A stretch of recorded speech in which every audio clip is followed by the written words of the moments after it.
அந்த வார்த்தை வர்றதுக்கு முன்னதாக அந்த காரியம் என்னுடையது. ஒன்ஸ் அதை வார்த்தை சொல்லிட்டாக்கா இட் கம்ஸ் இன்டு பாஸ். அந்த காரியத்தை என்ன ஆனாலும் நம்ம நிறைவேற்றி முடிக்கணும். அதுதான் கர்த்தருடைய பிள்ளைக்கு உண்டான குணங்கள். இதெல்லாம் குணத்தோடு நடக்கிற ஒரு நல்ல மனுஷன், கர்த்தருக்கு பிரியமான ஒரு வாழ்க்கை வாழ்கிறானாக்கா இந்த குணங்கள் அவனுக்குள்ளே காணப்படணும். கர்த்தர் எதிர்பார்க்குறாரு, எனக்குள்ள இந்த குணம் இருக்குதா?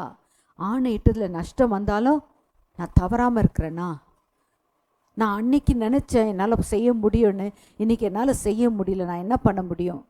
நோ, நீ சொல்லிட்டல்ல, you are caught with the words of your mouth. நீதிமொழிகள். You are caught with the words of your mouth. So அந்த வார்த்தையின்படி நான் என் வார்த்தையால் நான் சிக்கொண்டேன். இந்த வார்த்தையின்படி நாம் பேக் ஆஃப் பண்ண முடியாது. பேக் ஆஃப் பண்ணிட்டாக்கா கர்த்தருடைய பர்வதத்துக்குள்ளே நான் நுழைவதற்கு தகுதி எனக்கு இல்லை. ஒரு நிமிஷமா எனக்கு தண்ணி குடிச்சுக்கிறேன். சங்கீதம் 6வது நீதிமொழிகள் 6வது அதிகாரம் 2வது வசனம். நீ உன் வாய்மொழிகளால் சிக்குண்டாய், உன் வாயின் வார்த்தைகளால் பிடிபட்டாய். இப்பொழுது அவ்வளோதான். You are snared with the words of your mouth. You are caught with the words of your mouth. உன் வாயின் வார்த்தைகளால் நீ சிக்குண்டாய். ஸோ இந்த வார்த்தையின்படி நீதிமொழிகள் 6:2 சொல்லியிருக்கிறபடியும் இந்த 15ஆம் சங்கீதத்தில் சொல்லியிருக்கிறபடியும் நம்ம வார்த்தையில் உண்மை உள்ளவர்களாக காணப்படணும். அடுத்தது 5வது வசனத்தை வாசிங்கம்மா. தன் பணத்தை வட்டிக்கு கொடாமலும் குற்றமில்லாதவனுக்கு விரோதமாய் பரிதானம் வாங்காமலும் இருக்கிறான். ஸோ இது என்னன்னா, இப்போ எல்லாரும் சொல்லுவாங்க, தன்னுடைய காசு கொடுத்துட்டு அவங்கள வாழ வைக்கணும், வட்டி கொடுக்கக்கூடாது. கர்த்தர் அருவருக்கிறார். அவங்க கஷ்டப்பட்டு வேதனைப்பட்டு அந்த ரிட்டர்ன் பண்ணும்போது அது அவங்களுக்கு ஆசீர்வாதம் கிடைக்காது, சாபமாக மாறும். கஷ்டப்படுறாங்களா, அவன் சகோதரனோ சகோதரியோ உங்களுக்கு தெரிஞ்சவங்களோ அவங்க கஷ்டப்படுறாங்களோ அவங்களுக்கு கொடுத்துடணும். கொடுத்துட்டு அவங்களுக்கு கிட்ட சொல்லுங்கள், என்னால் முடிஞ்ச உதவி உங்களுக்கு செய்கிறேன், என்னால் முடிஞ்சது இவ்வளோ தான். ஆனால் அவங்களுக்காக நம்ம ஜெபிக்கணும்.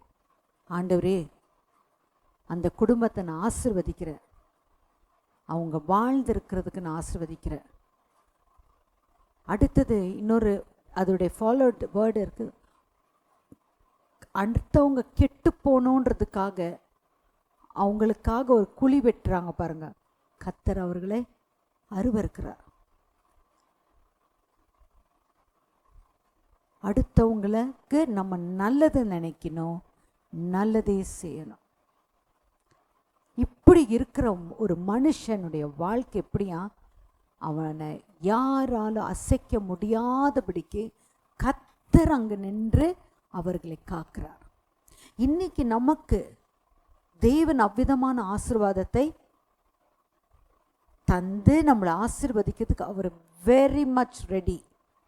இந்த குணங்கள், இந்த 13 குணங்கள் நம்ம ப்ராக்டிஸ் பண்ணணும்.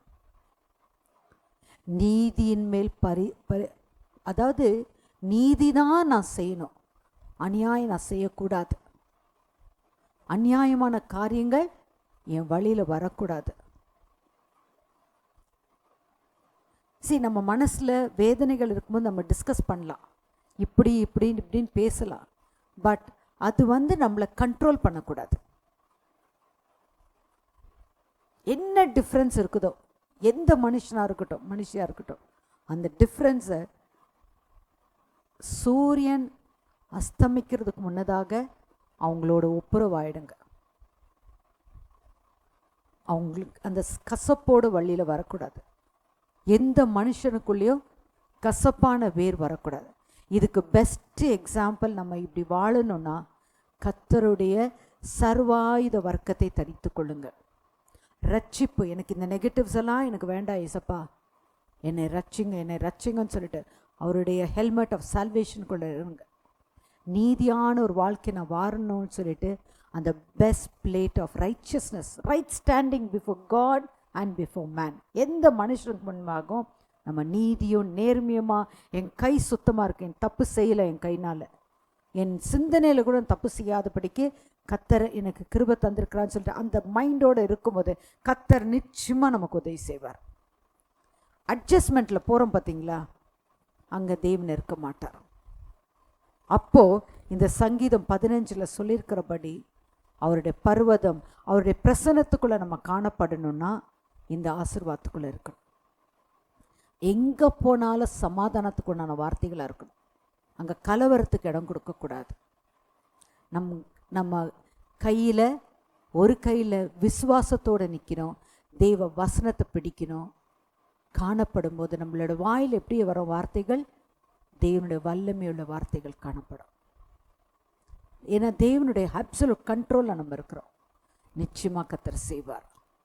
இந்த வசனத்தை கர்த்தர் நமக்கு விளக்கி தந்த தேவனுக்கு கோடான கொடி ஸ்தோத்திரம். இந்த 15வது சங்கீதத்தில் இருக்கிற 13 பாயிண்ட்டையும் எடுத்துக்கோங்க. என்னுடைய லைஃப்பில் ஆண்டவரே, நான் இப்படி தான் நான் வாழணும், உமக்கு பிரியமாக இருந்து நான் அசைக்கப்படாத ஒரு வாழ்க்கையை வாழ எனக்கு உதவி செய்யும். நீங்கள் சொல்லும் போது நிச்சயம் கர்த்தர் நமக்கு கிருபை தந்து பலனை தருவார். ஜெபிக்கலாம். சர்வ வல்லமையுள்ள தேவனாகிய கர்த்தாவே, வானத்திலும் பூமியிலும் சகல அதிகாரங்களை உடையவராக இருக்கிறவரே, இன்றைக்கும் எங்களோடு பேசி நம்முடைய வார்த்தைக்காக நன்றி ஐயா. அப்பா, நீங்கள் எங்களுக்கு சொல்லிக் கொடுத்த லெசன்ஸ்க்காக நன்றி.